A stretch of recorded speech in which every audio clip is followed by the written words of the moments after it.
Excellent. Okay, so this week it's all about sleep and rest. It's nice. That's good.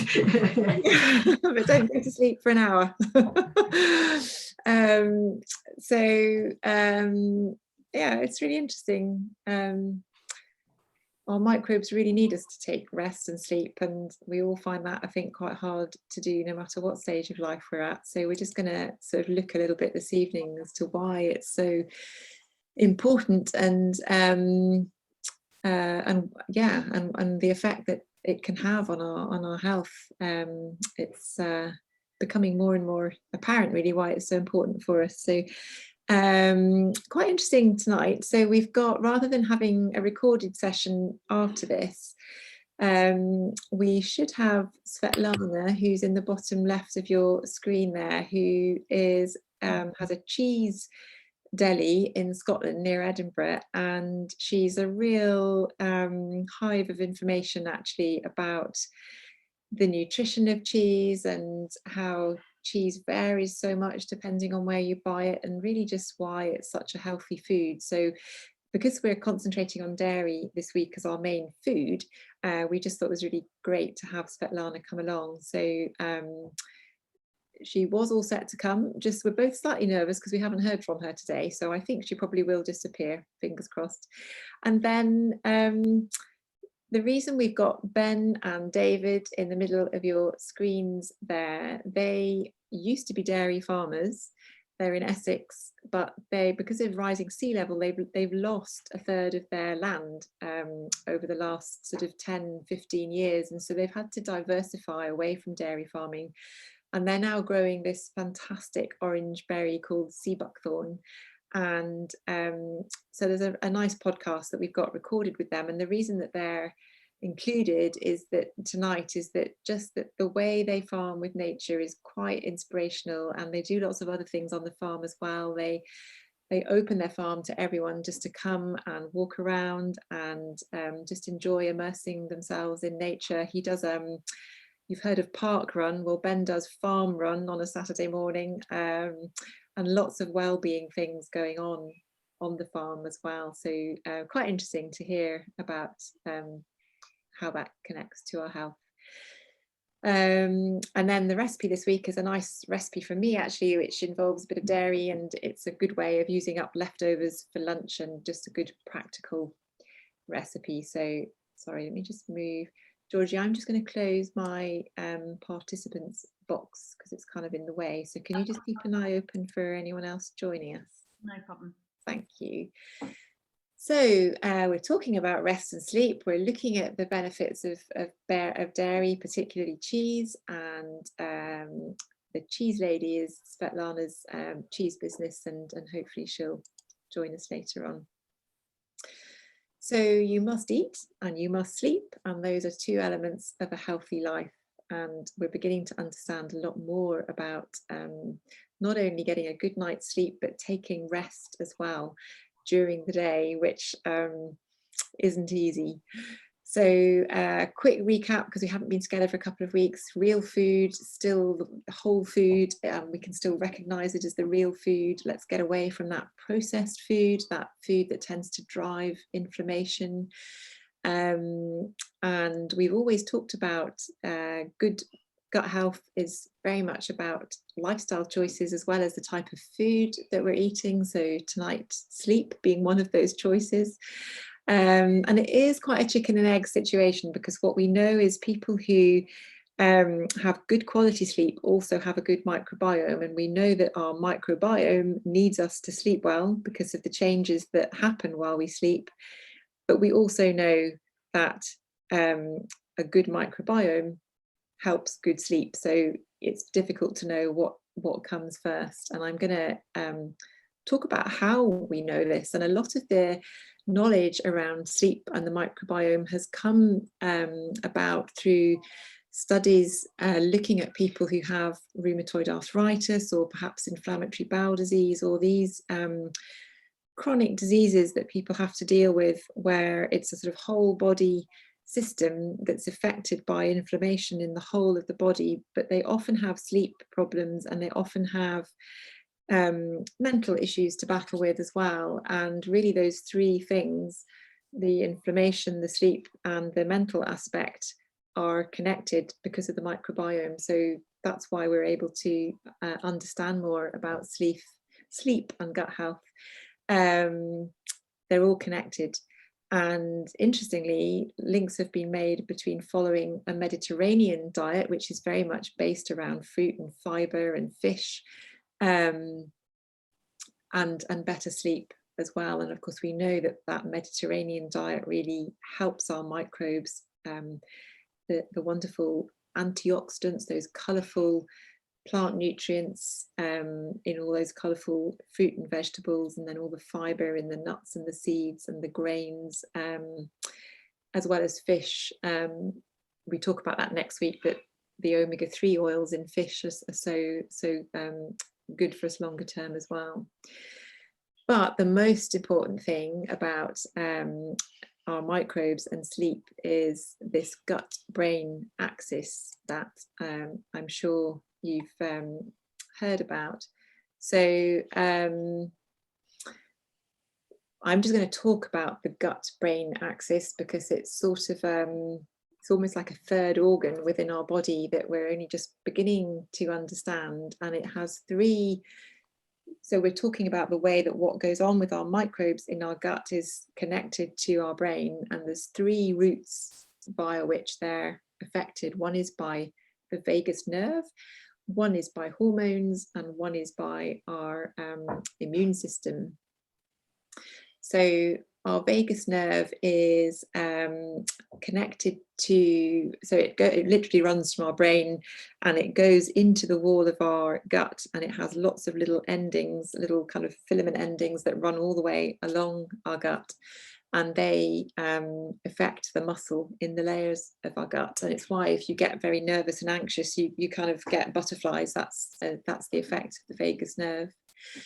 But it's also involved in our appetite and our hunger stimulus, and it regulates our heart rate and our digestion because it's regulating how much our smooth muscle in our gut is contracting. So which then moves food along. So next week we've got a session with a breathing coach actually, who teaches how when we slow down our breathing, it really helps our vagus nerve to slow down our heart rate and our blood pressure. So that's the vagus nerve is all about the opposite to that fight and flight response. It's all about slowing us down and putting us in a nice calm state. And the other thing that can happen is, if you remember, we talked about how our gut bacteria prevent the leaky gut when we have the kind of holes appearing between the cells in the wall of the gut. And by preventing that from happening, they're keeping those tight junctions nice and tight. But if they're not, and they're slightly leaky, then we can get some toxins and things that we don't really want to absorb going into the bloodstream, and they can actually track up the vagus nerve and affect our mental state as well. So lots of different ways that the vagus nerve is involved. And then as far as our hormones go, we learnt that when we were looking at mood, we learnt that our microbes are responsible for making the hormone, or the building blocks of the happiness hormone, serotonin. And our microbes also make vitamin B6 for us from the food that we eat. And the serotonin plus that vitamin go on to make melatonin, which is the hormone that helps us to sleep and regulates our circadian rhythm. So straight away we can sort of see, well, that's fairly crucial then. If our microbes are affecting our ability to make melatonin, then that's obviously going to affect our sleep. And we're hearing about when we're in that state of anxiety and a little bit stressed for longer than is good for us, then our cortisol levels rise, and actually cortisol has a negative impact on our gut microbes. And we know that that can also research around depressive disorders also links to higher than normal levels of cortisol. So that's the hormone impact on our gut-brain axis. And then the last one is we've talked about how our immune system lies in the wall of our gut, and how our immune system is responsible for regulating the inflammation that's going on in our body, and that our microbes are needed in order to get our immune system working well. But also one of those products that our microbes produce for us, called butyrate, reduces inflammation. So all this immune regulation to reduce inflammation in our body, actually part of that process of inflammation is a lot of chemical messaging going on around the body.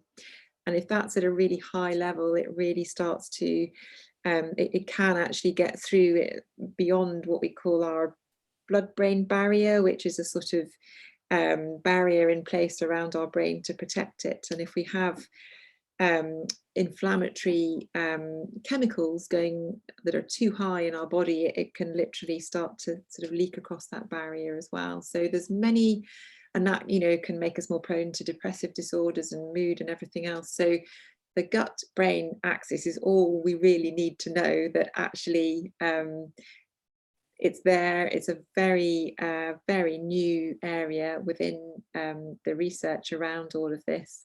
But it is impacted by many, many different things, which is why chronic disease is often associated with mental illness as well. And so let me just go on to the next slide. So where does sleep come into all of this then?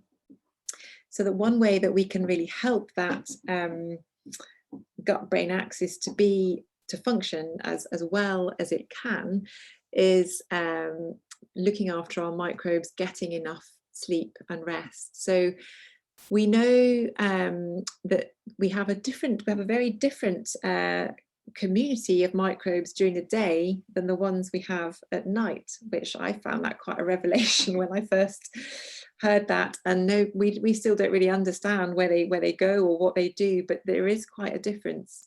And so we've talked about it's good to have a period of fasting, and that is because at nighttime when we're not eating, it's different microbes that do all the sort of clearing up in the gut, and they thrive on an empty gut. And it's really important to get that phase in a sort of 24-hour period. In fact, some people will fast for longer.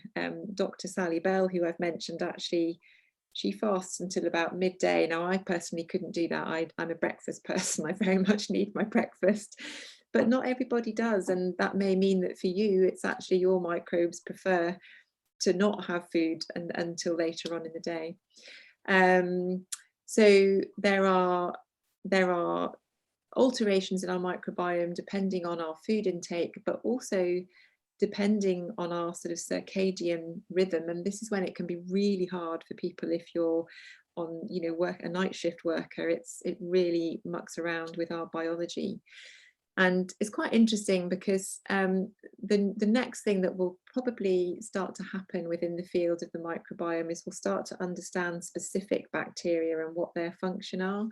But at the moment, all we know that one called Bacteroides, which you often see on yogurt pots, which is a really good one. It's one we really want to nurture.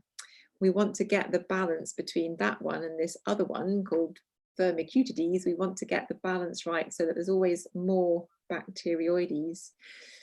And actually, we know that poor sleep actually flips that balance, even just with as much as 7 hours for a couple of nights, which quite frequently is how much sleep I will have despite my best efforts. So, you know, even not getting just below 8 is still potentially problematic for our microbiome, because it says remember here, I don't think I've mentioned this before, but that Bacteroides bacteria is particularly responsible for the butyrate, the anti-inflammatory production, which then can set off this inflammation cascade in the body. So you know, sleep and allowing the correct balance of microbes is really, really important. And the other thing that happens, unfortunately, it happens with me, is when you're tired, your eating habits just change just like that. And in fact, a lot of the research in nutrition has been done on groups of nurses, and it's so interesting because they're obviously pivotal in our health and do a wonderful job, but ironically they're a population who don't have the best health.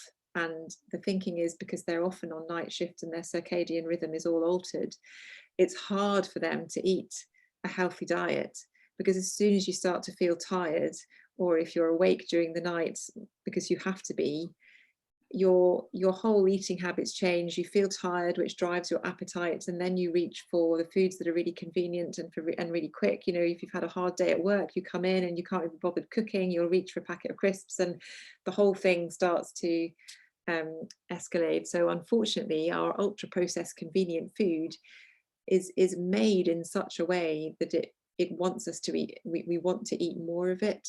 It's a very easily accessible source of sugars and fats and feel good food, and the way our brains are wired, we have some and we want to eat more.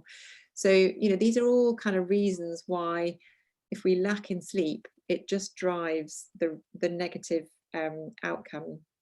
But it is all quite vague. We don't fully understand what goes on during sleep, but there are masses of other processes going on in our body while we sleep, which are really, really important for our body systems to recover at nighttime. All those antioxidants are repairing cells that may have got damaged during the day. And so, you know, as well as sleep, we know that our brains, sort of just stepping away from the microbiome for a bit, but our brains need, different parts of our brain need to be exercised frequently during the day. So if we're sat at our desk doing one thing, just using one part of our brain for a long time, it just eventually won't function as efficiently as if you just stop and listen to music for 10 minutes, or just stop and step outside and do a bit of weeding in the garden or something. And so all these things are types of rest. You know, it's just a way of switching off, but it's really important to our mental health. And we just don't know how much of that is connected to the microbiome. But all I know is I go for a walk and I hear the birds sing and I immediately feel better. And we just don't know how much of that is mediated through microbes or whatever, but we do for sure know that sleep and rest is something that we can do. It's a modifiable thing that we control, that reduces our risk of longer term poor health. So and that the gut brain axis is a huge part of that. So fortunately, a gut healthy diet really favors sleep, which it favors gut health. And we know through the sort of research that I've been mentioning as we go that that it is connected with inflammatory disease like irritable bowel syndrome. Even allergy can be made worse through issues with sleep and not getting enough rest. We know for sure it protects our mental health. I mean, we all know that you always feel better after sleep. But even there's been a link that with celiac sufferers, that actually making sure first and foremost the stress is under control, the sleep is okay, there's you know, breaks during the day for rest, can have a huge effect on that. So we think a lot of it is mediated through the microbiome, and certainly mental cognitive decline, dementia, Alzheimer's, you know, again, links are starting to become evident between constantly carrying too much stress through our lives and being more at risk from cognitive decline as we get older. So that's just kind of a summary, really, of how sleep really impacts us. So Georgie, I've got a message from Svetlana, the nice cheese lady, asking where the link is. So I'll just say She should I, have I, received it by an email. I've just submitted her, Lucy. Oh, So perfect. Perfect. She's having a busy day anyway. So that is a slightly shorter session on the impact of sleep than we would sometimes do, but it's because there is a bit less known about it, but also because we want to make sure we've got enough time to talk about everything about dairy that we never hear. And it's actually quite a timely point to be doing this, because I don't know if anybody watched Panorama, ironically, last Monday night, I think, which didn't show dairy intensively, farm dairy in a good light at all. It was sort of an undercover camera showing, the abuse really that unfortunately has happened on some farms, and calves obviously been taken away from their mothers straight away, which is extremely unusual. But I think first and foremost, and I know all of you here tonight, I know you know this because that's partly why you're here, you're really interested, but the key thing with this, with animal welfare, is we've got to be prepared to pay more for our food. And if we're expecting just to be able to buy a pint of milk, actually, it's cheaper than bottled water in some cases, then you can't expect farmers to cope if they're not getting the returns. And so this is the message that we're trying to kind of talk about at the moment as far as dairy goes, is that it's hard work. It's really hard work making milk from grass.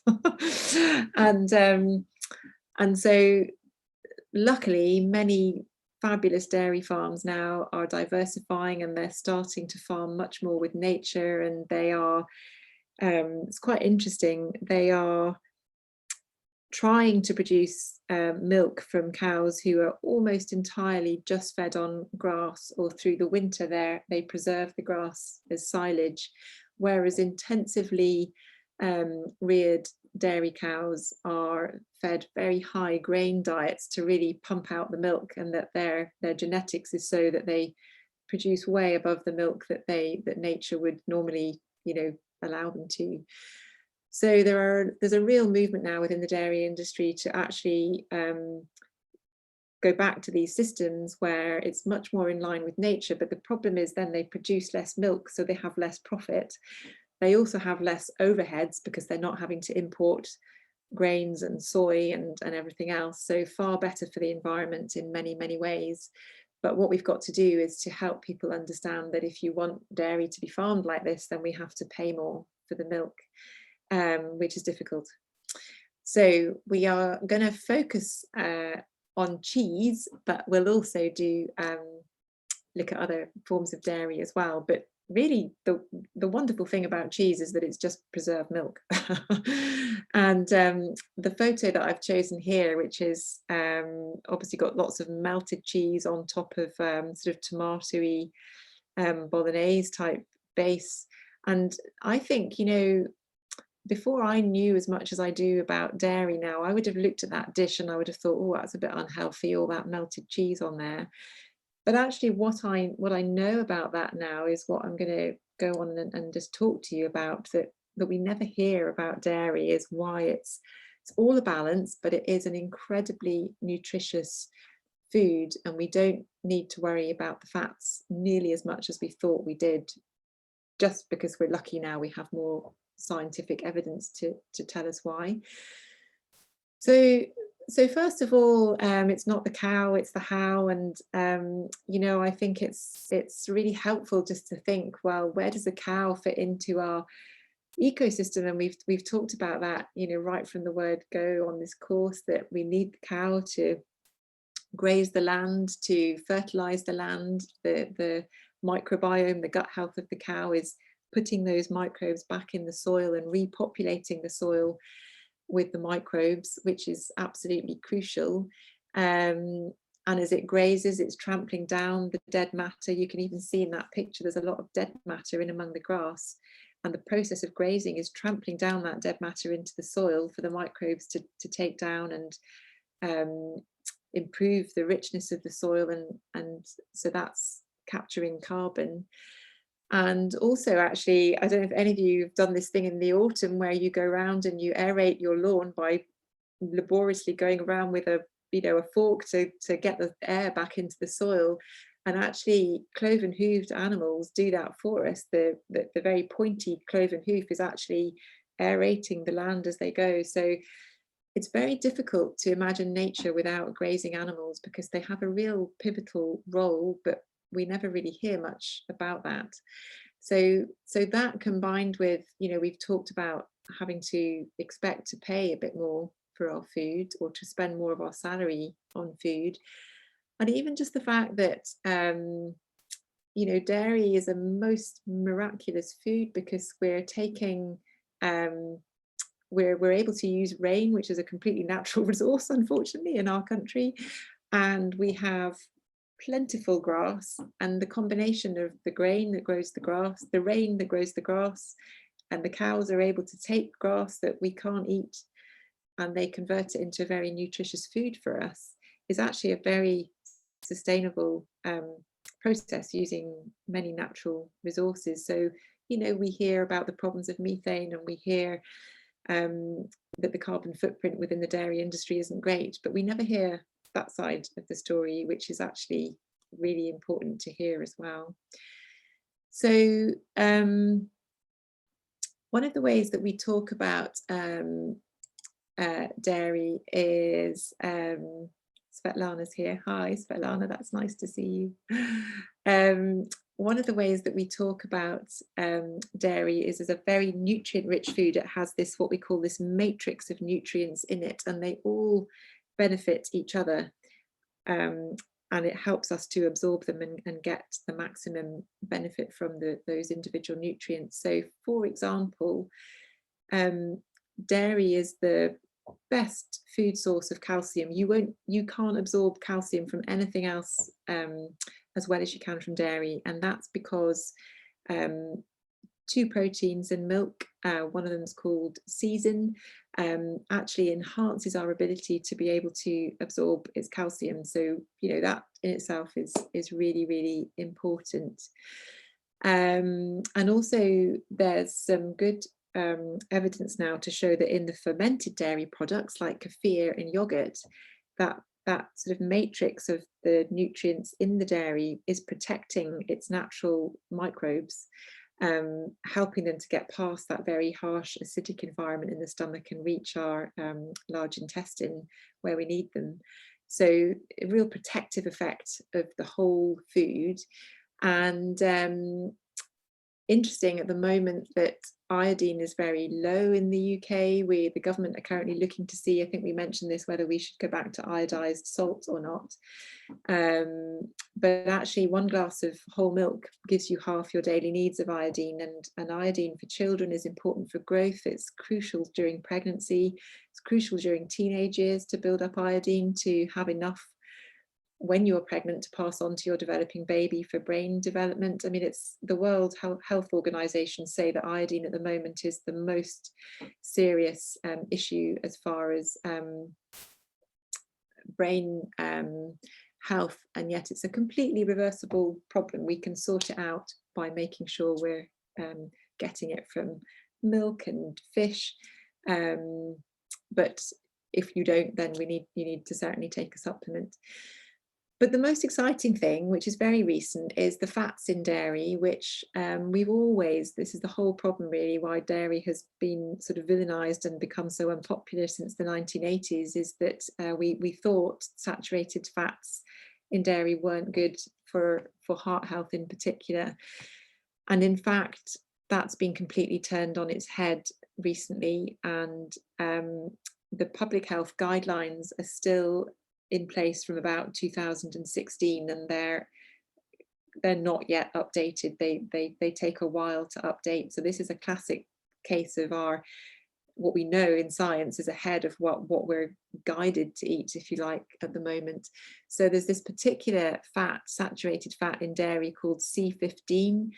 It's also called a ruminant fat, and actually we can see from many studies of groups of people over a long period of time now that it appears to be totally protective against heart disease, which is amazing, particularly if it's in either yogurt or cheese, as in if you're taking dairy in the form of yogurt and cheese, that this fat is it will, it looks like it's reducing the any problems with heart disease as we go through life. So, and in fact, where the confusion has probably happened is that when we were all told to start eating low-fat foods in the 1980s, when I was growing up, really, and that was sort of just based on not science, but just, gosh, we're all eating too much animal fat, and we're starting to get fat, so we're going to have to stop eating so much saturated fat. And that link was just made, and so producers started taking fats out of dairy, and then you start getting low-fat dairy but more sugar in it because they had to put something back in it to make it taste good. And we've all continued to obesity and overweight and all these chronic diseases have continued to rise rapidly, even though we've done that low-fat sort of exercise. It hasn't worked at all. So really there are very few times when you would want to eat low-fat dairy. I mean, if you're really trying hard to lose weight, it's probably a good idea to go maybe semi-skimmed, but also to remember that the semi-skim doesn't fill you up as much as a whole dairy food does. So that it's a balance, because if you're going to feel full for longer by eating, a smaller portion of a whole dairy product, it may well be that that benefits you more, even when you're trying to lose weight. And we talked earlier about another benefit of kefir, that the fermented milk drink, being that the lactose is already mostly entirely fermented and digested, so that if you have lactose intolerance, that's not necessarily a problem. And the last sort of myth buster while we're on it is if anyone has heard about A1 and A2 milk, and this is really, it may not be of interest to anybody here, but just that most milk in the supermarket is what we call A2 milk. It comes from cows that have this gene that means that it's an A2 gene that means that the lactose is harder to digest.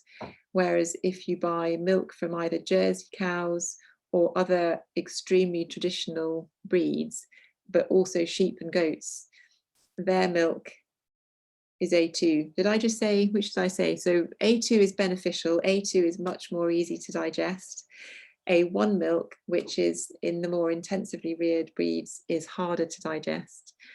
And it's great for people who are lactose intolerant that they can still get the benefit of dairy from sheep and goat milk, and the same with cheese as well.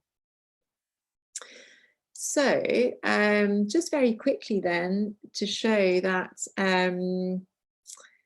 we're talking about dairy, we're loving cows, we're loving sleep as well. We're going to dream of cows, in fact. I think I've shown you this Mediterranean diet pyramid before. Have I shown you this before? No. So in the UK, we have what's called an Eat Well guide, which is a plate, and it's divided into sections, and it kind of shows you how much, it's particularly used in schools to show children how much of each different food group we should be eating. So on the Eat Well plate, dairy is quite minimal, and it's grouped along with meat and other forms of saturated fat, whereas in the Mediterranean, in the countries that are in the Mediterranean, the Eat Well guide equivalent is this pyramid. Excuse me, and I really like it because I think it's much easier to understand. So basically, all your carb and fiber and pulses and beans and fruit and veg, they're all in together in this one section. They're not divided out like it is on our Eat Well plate. And 60% or 65% of our plate needs to be loaded up with all these wonderful polyphenol rich fibers and fruit and veg and pulses and beans, nuts and seeds. And then fish is the next most important, and we'll find out why next week, and you probably mostly know anyway. But then here's dairy and eggs.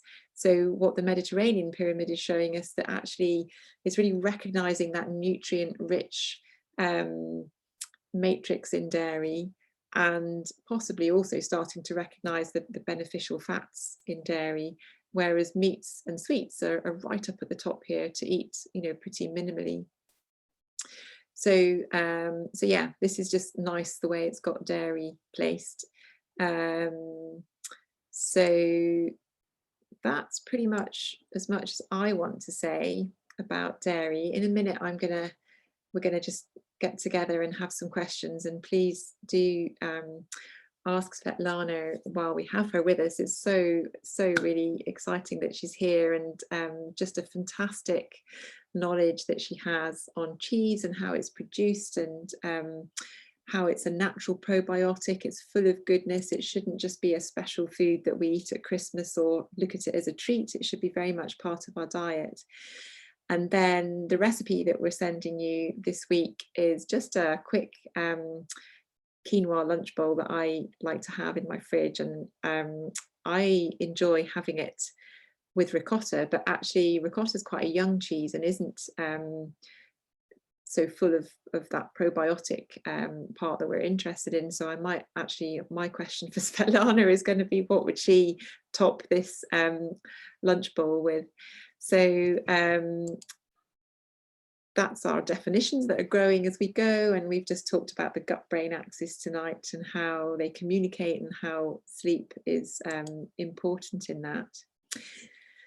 So I'm going to stop sharing my screen so we can all get back together, and we can turn our we can unmute ourselves and just fire away with questions. Hi Svetlana, so nice to see you. Hi everyone, lovely to be here. Thank you for having me. Well, thank you for joining us. So it's just a complete coincidence that Svetlana's fantastic business, her deli, is in the town where I grew up, in Haddington, just near Edinburgh in Scotland. And Amazing, isn't it? We didn't meet, we met online, I think, first, before we realized that Instagram connection. So yeah, so I'm just going to say, fire away. Has anyone got any questions to get going?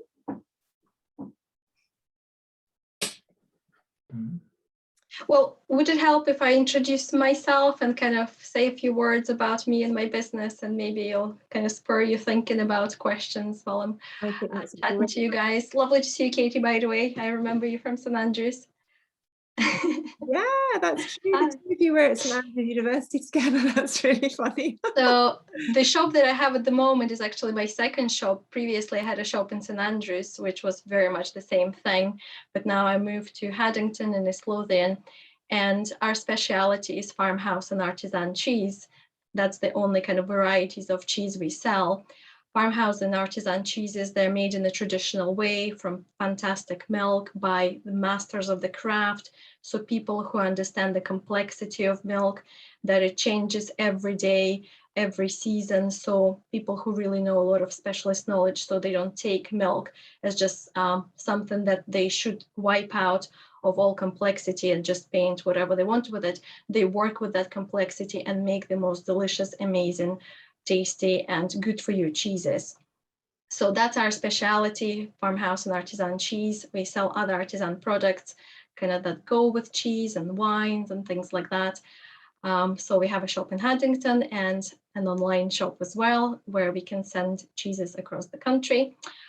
My journey in cheese started over 15 years ago when I used to live in New York City.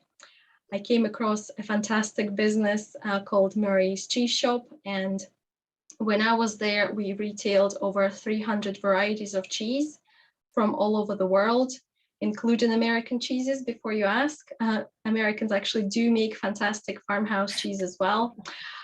And yeah, that's where I got to learn about a lot of European cheeses. From there, I got to travel to France, and I learned about the art of affinage, which is cheese maturation, when you take young cheeses and develop them, bring out the best flavors in them, so they change their complexity and become completely amazing. So I went to France to learn about that. And after that, I came back to Scotland and got to make a farmhouse cheese here by hand. So that was very labor intensive, back-breaking, but fascinating. I love doing that. And then I opened my first cheese shop in St Andrews. I do a lot of tasting events. I've written 2 books on cheese. My first book was in my native Russian. The second book, which came out last year, is in English. And like Lucy probably mentioned, it's all about understanding fine cheese and enjoying it year round, because I believe that fine cheese is really good for you. That's why I'm doing this, obviously.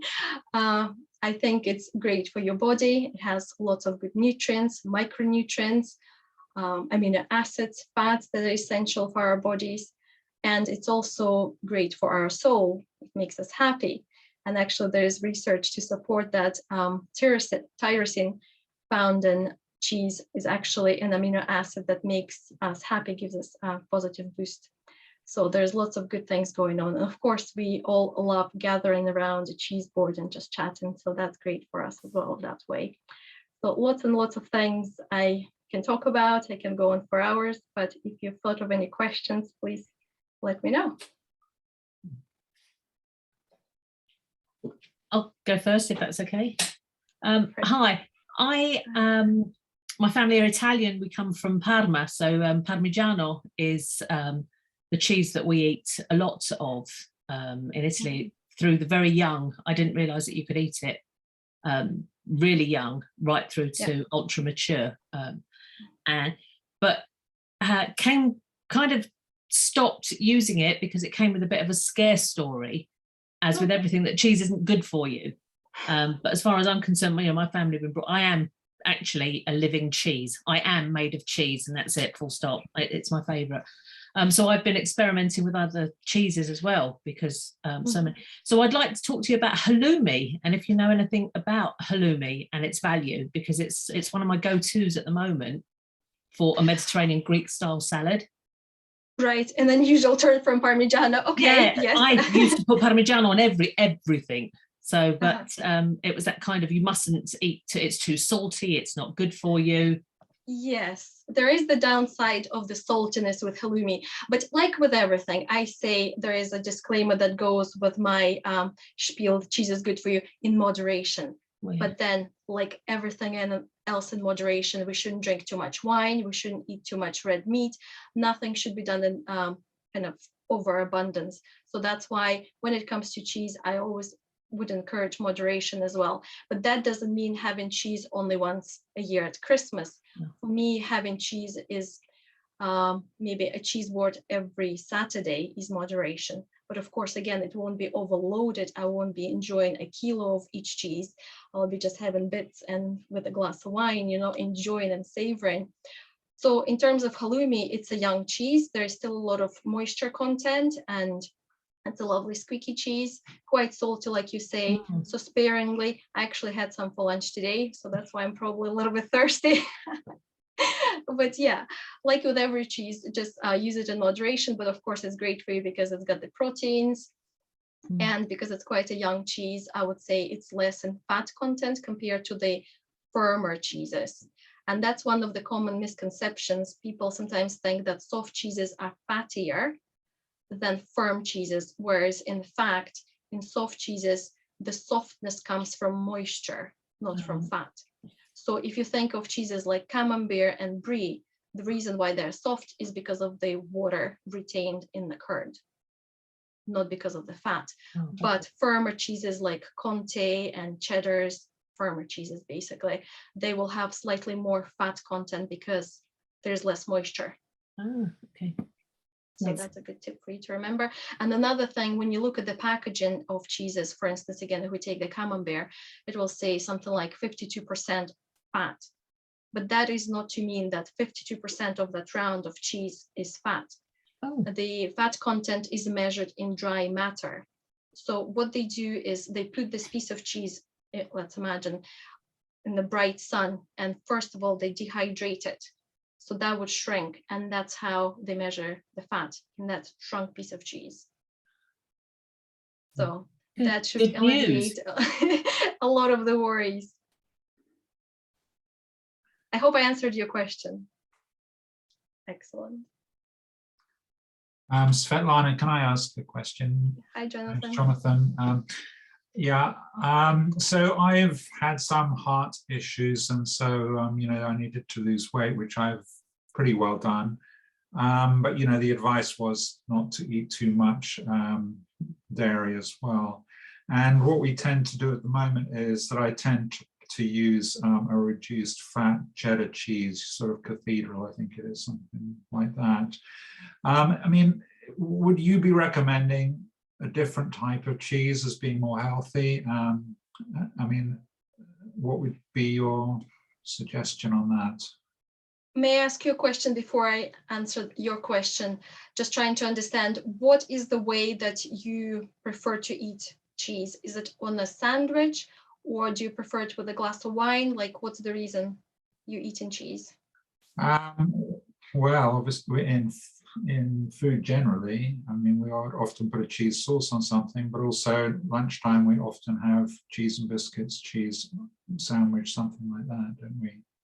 Yeah. Okay, so I would say for cooking, you can possibly use a fat-reduced cheese, and that's okay. But if you want it with a glass of wine, you certainly will be getting a lot more flavor from a smaller piece of cheese. If you go for farmhouse and artisan cheeses, they have a lot more flavor intensity, so you won't be consuming more volume-wise. I hope that makes sense.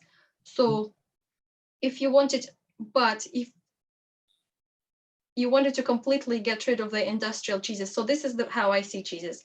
They come in 3 varieties: farmhouse, artisan, and industrial. Industrial cheeses generally are made with less milk.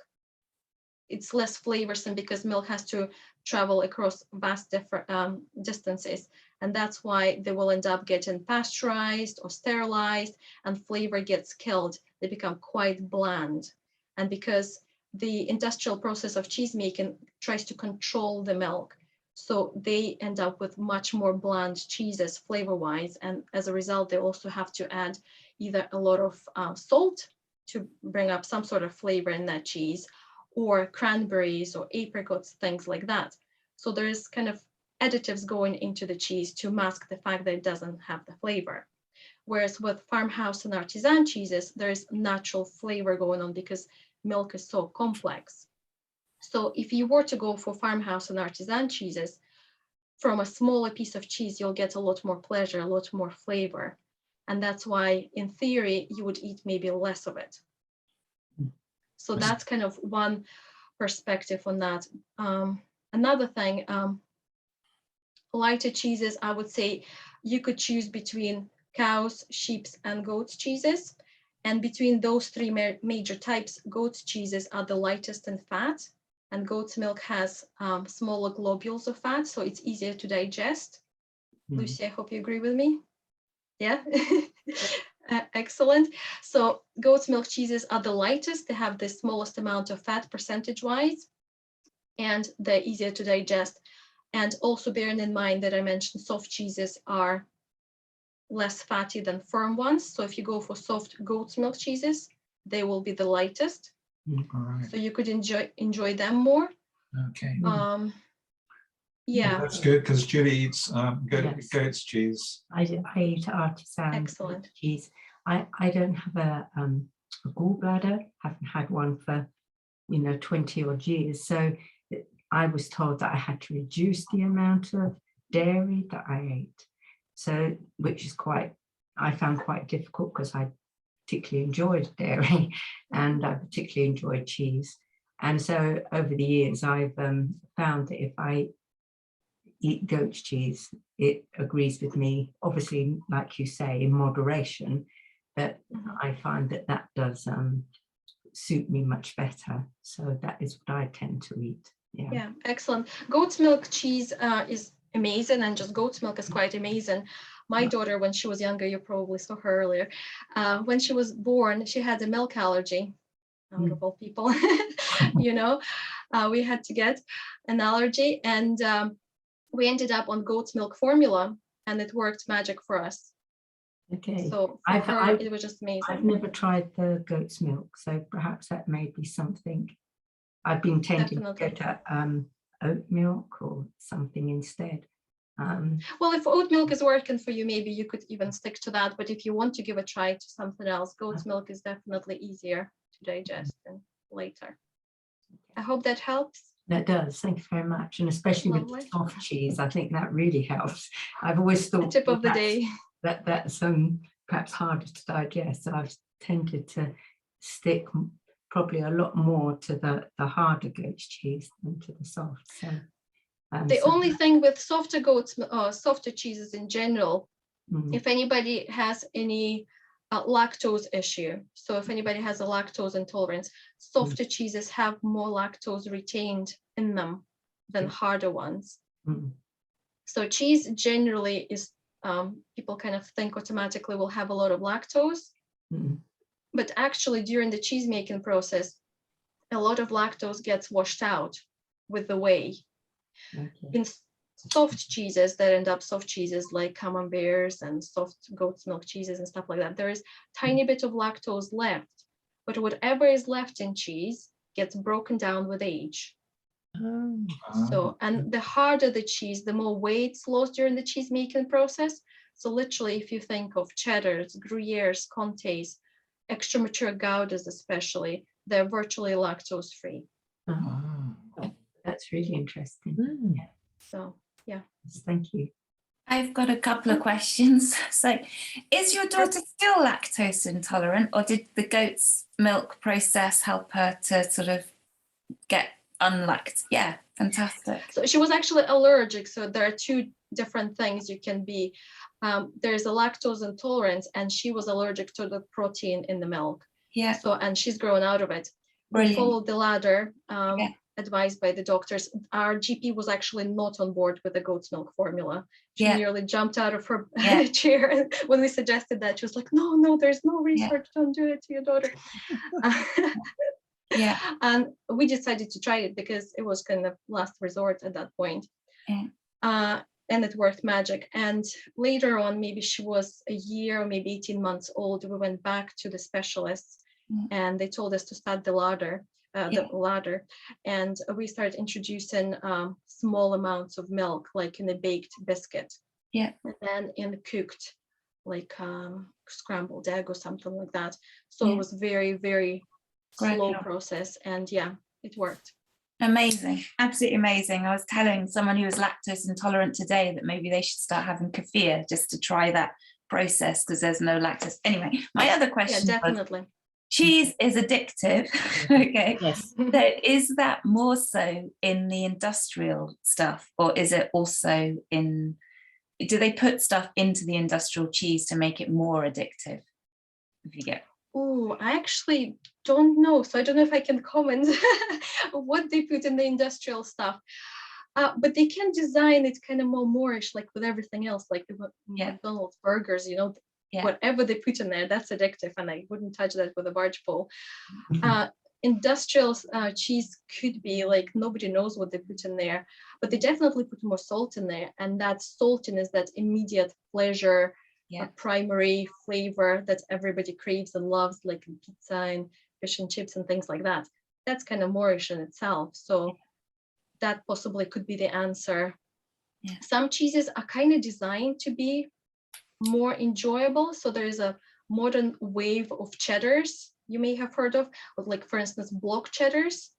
They have an unusual starter culture, which makes them more fruity, rather than kind of earthy and, I don't know, almost eggy flavored like our traditional cheddars. So that fruitiness is immediately appealing to people. So that's why a lot of people get hooked on that kind of fruity, crunchy cheddar, which is not completely traditional, to be fair. Thank you. So I had a question.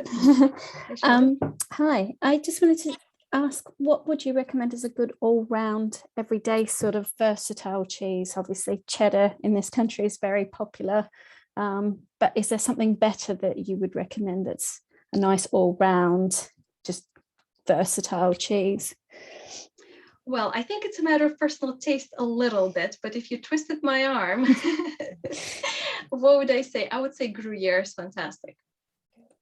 Nice. Gruyere just is delicious, and it melts, and you can cook with it, put it in toasty soups, whatever, quiches, melt it into a fondue. I think it's just fantastic. It can be younger, it can be more mature, so you'll get more complexity with the more mature ones, and you can and have that on a cheese board with a glass of wine.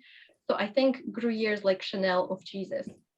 Nice. I'm happy with that. That's delicious. Yes, it is delicious. Hope that helps. But yeah, Yes, there's thank nothing you. wrong with cheddar if you love cheddar as well. Yeah, no, it's lovely. It's just hard to find a really nice one that's not so expensive these days. So looking at alternatives like Gruyere, you can tend to get more reasonably priced ones that are still quite nice, you know, steering away from, as you said, the sort of industrial ones. Yeah. Yeah, well, you will find Gruyères in supermarkets as well, but do bear in mind that they will be younger. So that is absolutely fine for cooking, and it will add a little bit more flavor to your cooking. But if you go to a specialist cheese shop, you'll buy something that's 3, 4, 5 times the age, which will be even more complex and more fantastic for you. Yeah, lovely. So Thank explore you. them. Explore Yeah, them. definitely. Happy to do that. Yeah. On the subject of, sorry, just very quickly on the subject of supermarkets, can you, for those times in life where, you know, it has to be the supermarket that we get the cheese from, is there a quick sort of rule of thumb of what to look out for to try and find the sort of best out of the options that will be there? As far as our health, you know, it's there's always just a huge selection. Is there a sort of rule of thumb that you could share, that you would, like a toolkit when you go down that cheese aisle, what to avoid, what's probably quite good? If you can spot mass-produced cheeses, I would avoid them. So if you can go for instance, more artisan cheeses like Comté, like Gruyere, or Soirati even, they will be probably better than anything else found in that supermarket. But they will be much younger. So don't expect you will get loads and loads of flavor from that Ossoirati, from that Gruyere, Comté, and stuff like that. That will be just acceptable for your cooking. You won't be impressing any guests if you put that on a cheese board. But yeah, for cooking those, probably composition-wise, salt content-wise, will be better than possibly other ones. So that's probably a rule of thumb. I don't know if I'm offending any other cheeses, but I'm just like trying to be objective here, because Gruyere, Comté, Taleggio, all of those kind of big consortiums, they do have kind of very strict rules for making their cheeses. So all the Comtés are made in the same way. They have to follow the rules. But the difference starts in how you mature them, how long you mature them. So that's going to be the difference. So composition-wise, they will be similar. But then the Comté in the supermarket will be 5 months old, whereas the Comté that we sell will be 20, 36 months old. That's 4 and however many times kind of more maturity, and therefore flavor. And it's so true what you were saying about, you know, if you've got more flavor, you eat less of it because you savor each mouthful. I know when we were lucky enough in October last year, we had a week's holiday and we went into your shop and we bought a cheese board, which was really meant to do us that night, but it actually ended up pretty much feeding us for the entire week, because I just noticed the family like slowing down in how they were eating it, and they were savoring each mouthful. And it comes back to what we were talking about earlier. You know, you just have to sometimes rethink, how much would I be prepared to pay actually for really tasty food? It'll last longer, it'll satisfy my appetite more, it'll do my health more good, and I'm supporting a local producer as well, which is also good. But it's, yeah, so that's really great. And the other thing I was going to ask was about blue cheeses, because they're often, they sometimes feel slightly more accessible in the supermarket. It just kind of looks a bit more authentic, more artisan. I guess it's the same story all over again though. That can be misleading again. So for instance, blue cheeses in supermarkets that will be similar to what we sell will be Gorgonzola and Roquefort, but you will find there are huge differences if you were to sit down and compare them taste-wise. For instance, the supermarket Roquefort will be always from the biggest producers. So there are 7 producers of Roquefort altogether. And I think 2 of the biggest ones make up at least 60% of all production, if not 80, something ridiculous, like a huge chunk. And those are the Roqueforts that you will find in supermarkets that are cut and suffocated in little vacuum packs. So vacuum packing affects the flavor hugely. And also just bearing in mind they come from massive producers who make it more on the industrial scale. Again, there will be rules for making Roquefort. Everybody follows the rules. But what the rules don't state is you can't vacuum pack it. But when you cut pieces of cheese into small portions and vacuum pack them, that affects the flavor and the texture of a soft cheese like Roquefort. Whereas the Roquefort that we sell will come from the smallest producer of Roquefort, like literally the smallest. They have 10 people working in that company, family-run enterprise, and everything is just done in the most authentic way. The Roquefort is never pre-cut. It always comes on the wheel, and we cut it from the wheel, and it's just gorgeous. That's just the most amazing thing. So little differences like that just make a huge difference. The same with Gorgonzola. And yeah, if you're looking for an authentic experience, I would always go to a specialist cheese shop. That's just going to be like night and day. And you can do experiments. If you have a cheese shop near you and a supermarket obviously near you, go get a Conte from a supermarket and from your local specialist cheese shop, or you can order it from us. It will be even better. But yeah, sit down and compare them, and you will see it will be kind of an eye-opening experience. Great. So my son works on the cheese counter at Waitrose as Okay, a part-time lovely. job.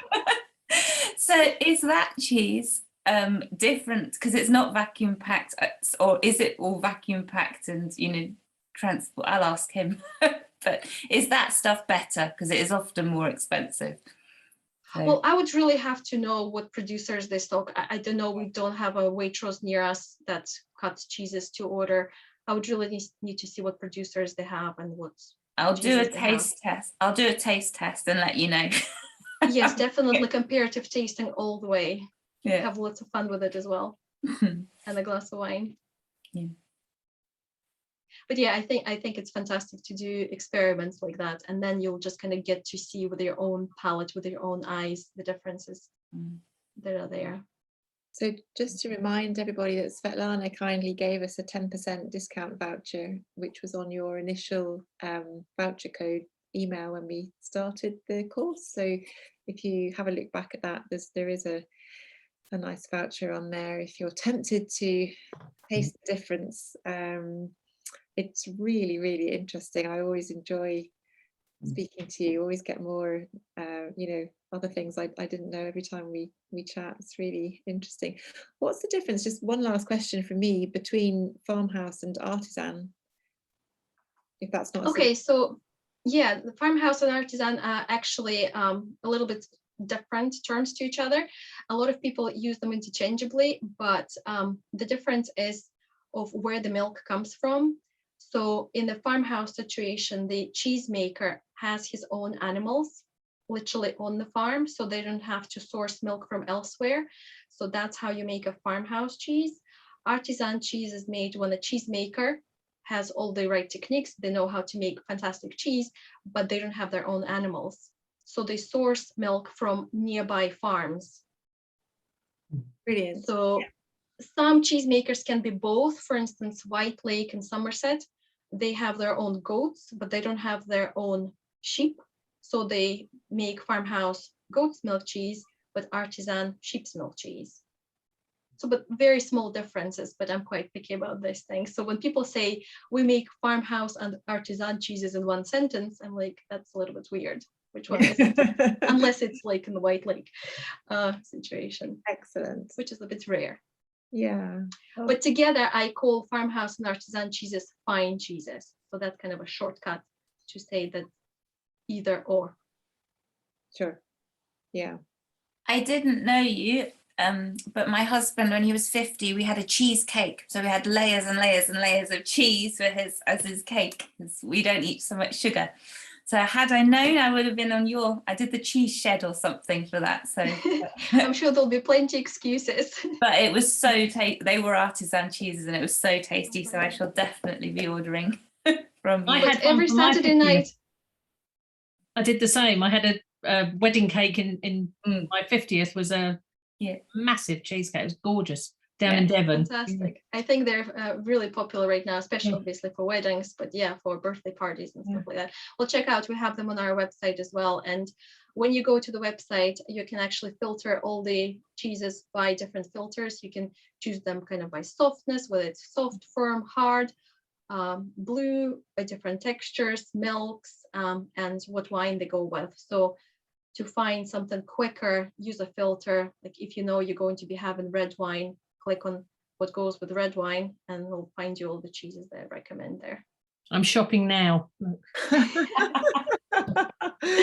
Well done. Really Don't quick put it off. finish, because I know we're sort of over our time really, but if you were to buy a round of cheese and just take it from the fridge as you need it, which is obviously quite an outlay of cost to begin with, but it presumably lasts for a very long time in the fridge.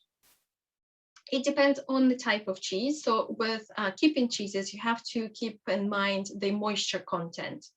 So softer cheeses, let's say our bries, camemberts, the like, and the blue cheeses, which also have quite a lot of moisture, I would say generally they would keep for up to 2 weeks in the fridge, wrapped in specialist cheese paper, which is quite important.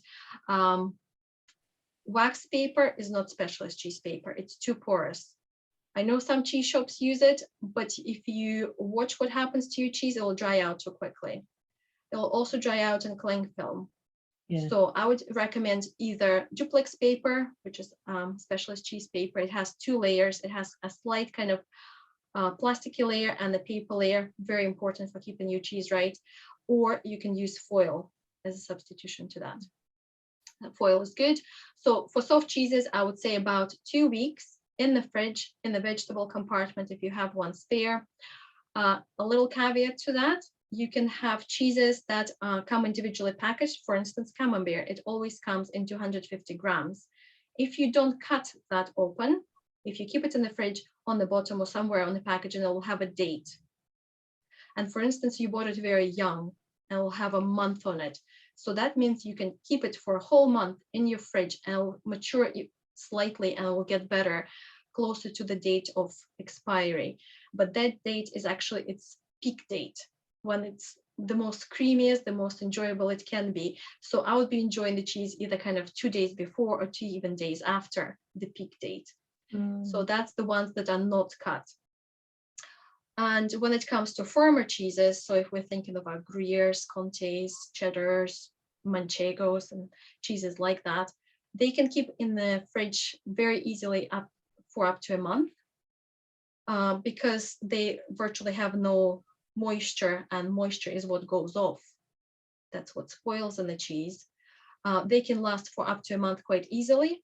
If they grow any molds on the surfaces, that can be cut off, scraped off, and the rest of the cheese can be enjoyed because inside the cheese is absolutely fine. It just what happens is the molds from the rind of the cheese, they kind of crawl onto the open surfaces and try to enclose the cheese again.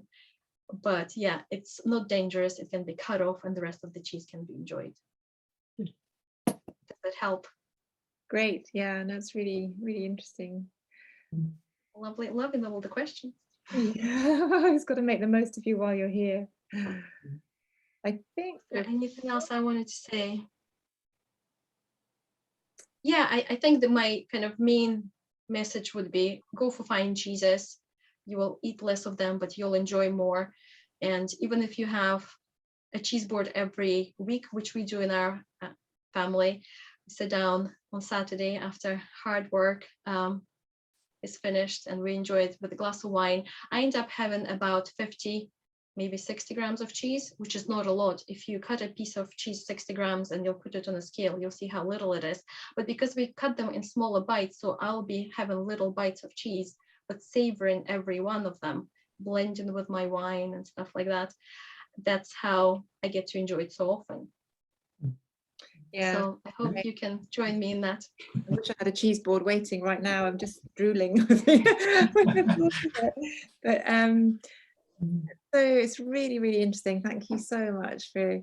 Thank you for all your questions. And It was a sharing pleasure. knowledge. And I do apologize. I should have asked you to introduce yourself rather than going straight into questions at the beginning, but you did that for us That's good. anyway beautifully. So that's Brilliant.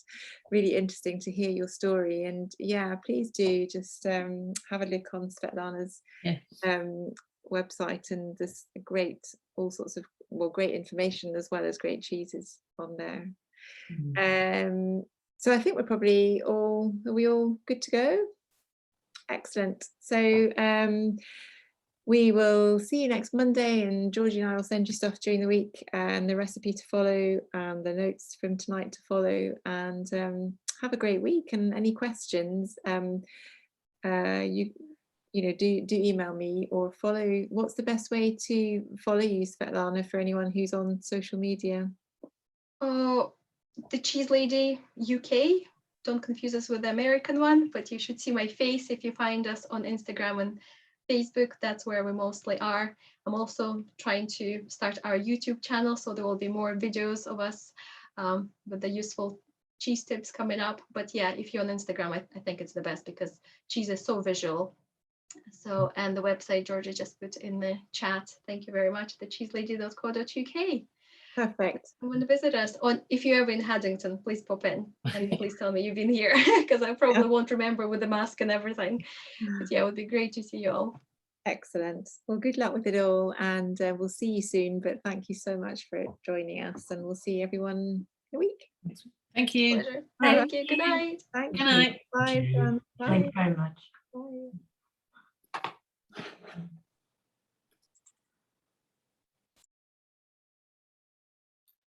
Ah, down to 2.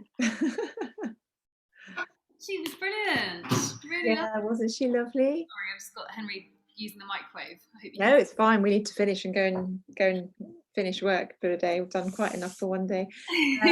She was great, wasn't she? So good. I found that really interesting. In fact, I meant to say, I forgot. I'll maybe just pop it in an email, that the goat cheese, that was really interesting. And of course, the goat kefir then is even better. Yeah, but well, I Yeah. can even pop that in the email with resources, perhaps. Yeah, maybe it might be worth putting the link as well. We could put the link to her website, but also to the chuckling goat, maybe, because Yeah. that's the goat kefir, which Yeah. is probably really another really good reason why it's so good. But that worked out really well having her on tonight, didn't it? Right. I don't know. I'm really sorry. I don't know if you could hear me talking to you when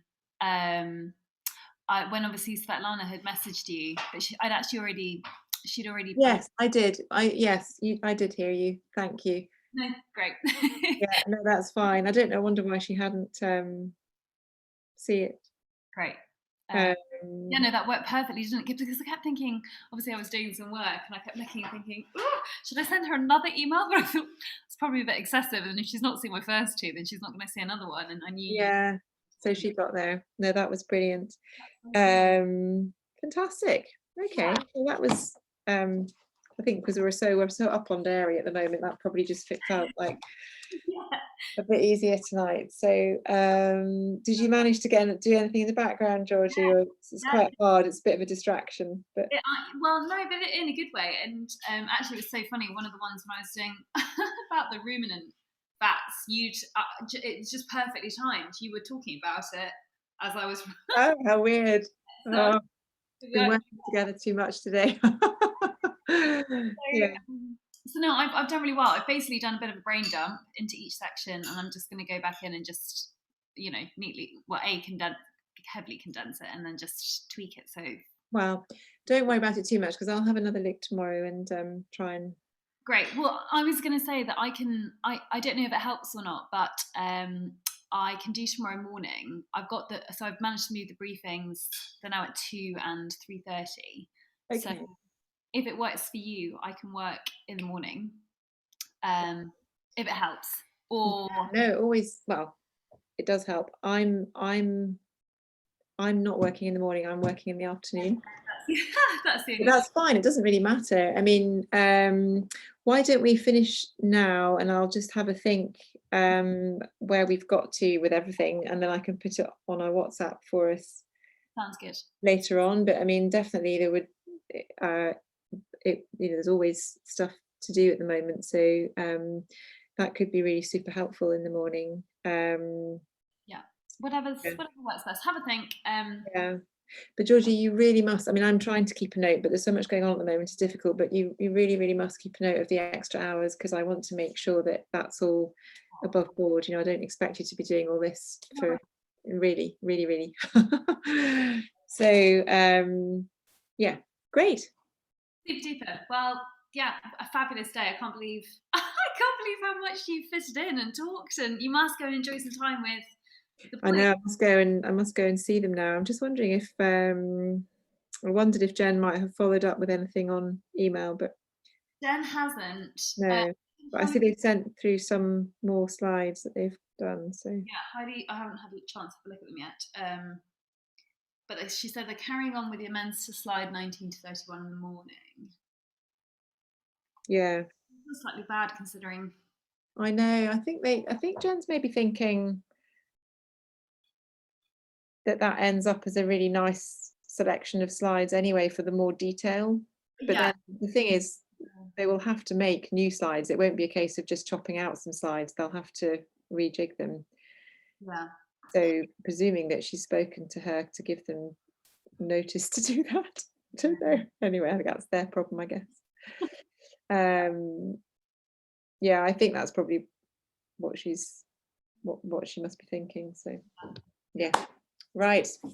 Time for a break. Good. Yeah. Enjoy your evening. Yeah. Okay. You too. And thank you so much for everything. I'm sorry.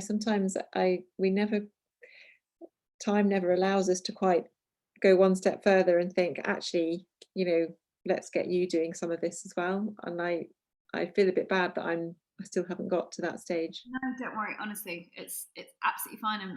I'm just amazed. I'm learning so much.